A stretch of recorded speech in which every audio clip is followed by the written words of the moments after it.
5 seconds.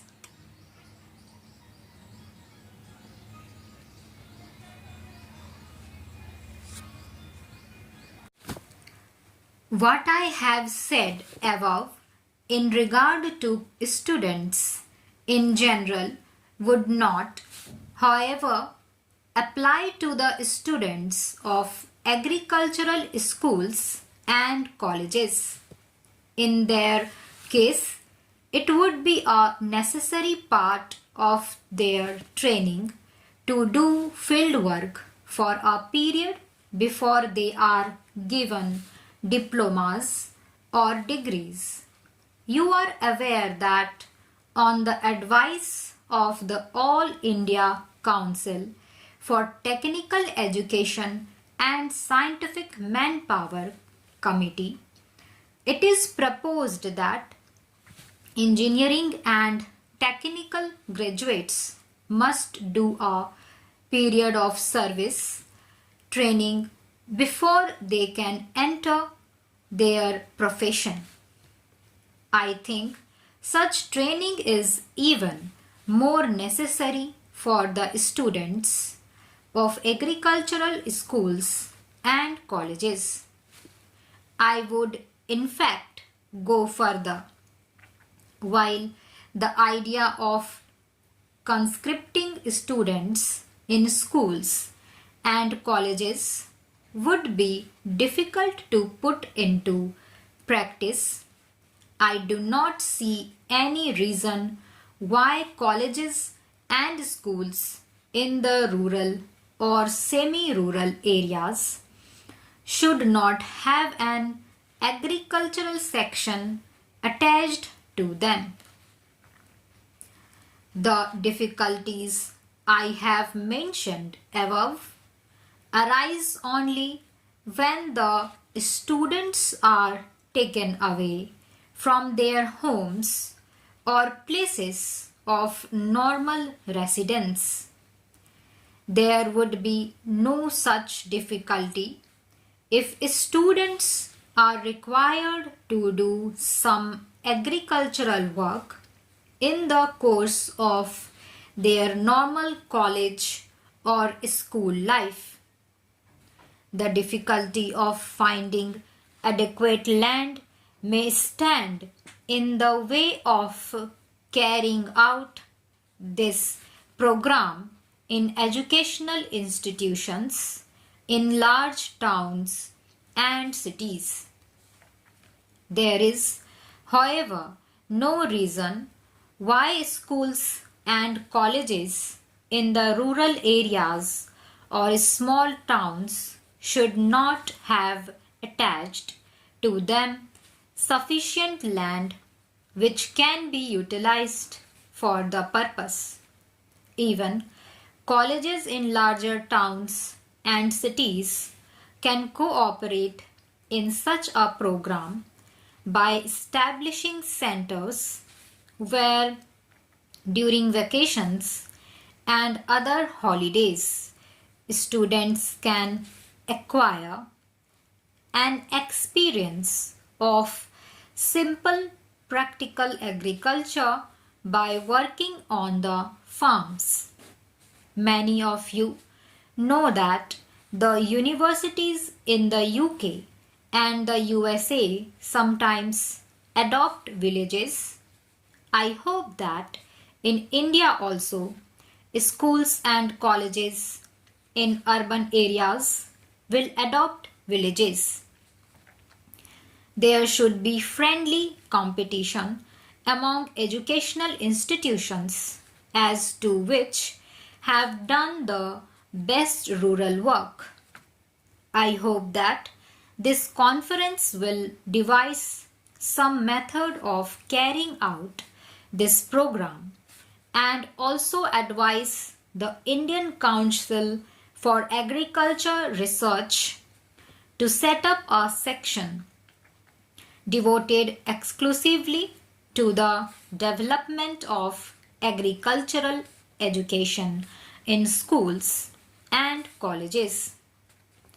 This shall enable youth to overcome the shortage of food in our country in future.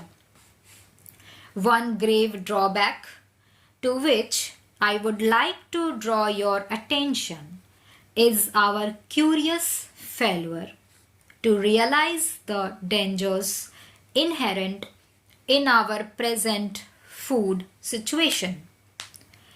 It is strange that, in spite of a shortage of food and the people's knowledge of the fact, there is no passionate urge among them to increase food production in the country. If our young men and women in colleges and schools are not sensitive to our problems, how are we going to overcome the perils which face us? I am sure you can all help in creating in young men and women a sense of the urgency of our problems. There are, of course, certain necessary measures which lie outside the sphere of educational authorities.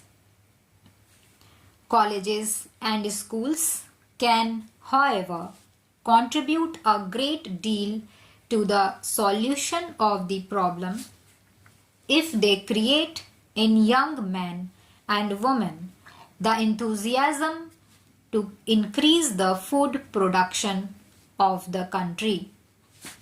I am sure that if the universities provide extension education in agriculture, it will not only improve the quality of our agriculture but also make a deep impression on the public mind. It will help to break down the barriers which divide the literate classes from the unlettered. It will also improve the quality of our educated classes by bringing them nearer to the soil and giving a more practical bias to their minds. I referred earlier to countries where agriculture is more productive and gives far better results than in India for each unit of manpower. It is obvious that if we are to improve our agricultural production, we must profit by the experience of such countries. We must therefore create closer contacts with all countries which have applied scientific methods to agriculture and shown tangible results of such application. Naturally, the first country we think of in this connection is the USA.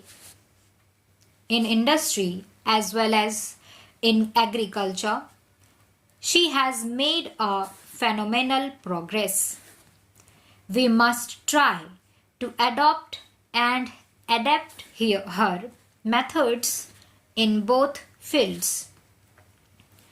She has, under the Fulbright Act and other enactments, made a generous provision for receiving from and sending out to India teachers and students from various fields of study. We must take full advantage of her generosity and utilize the services of the American experts in the various fields of agriculture. The universities have always and in all countries played a leading part in transforming the quality of the life of the people. In order to perform this function successfully, the universities must base their programs on the real needs of the country.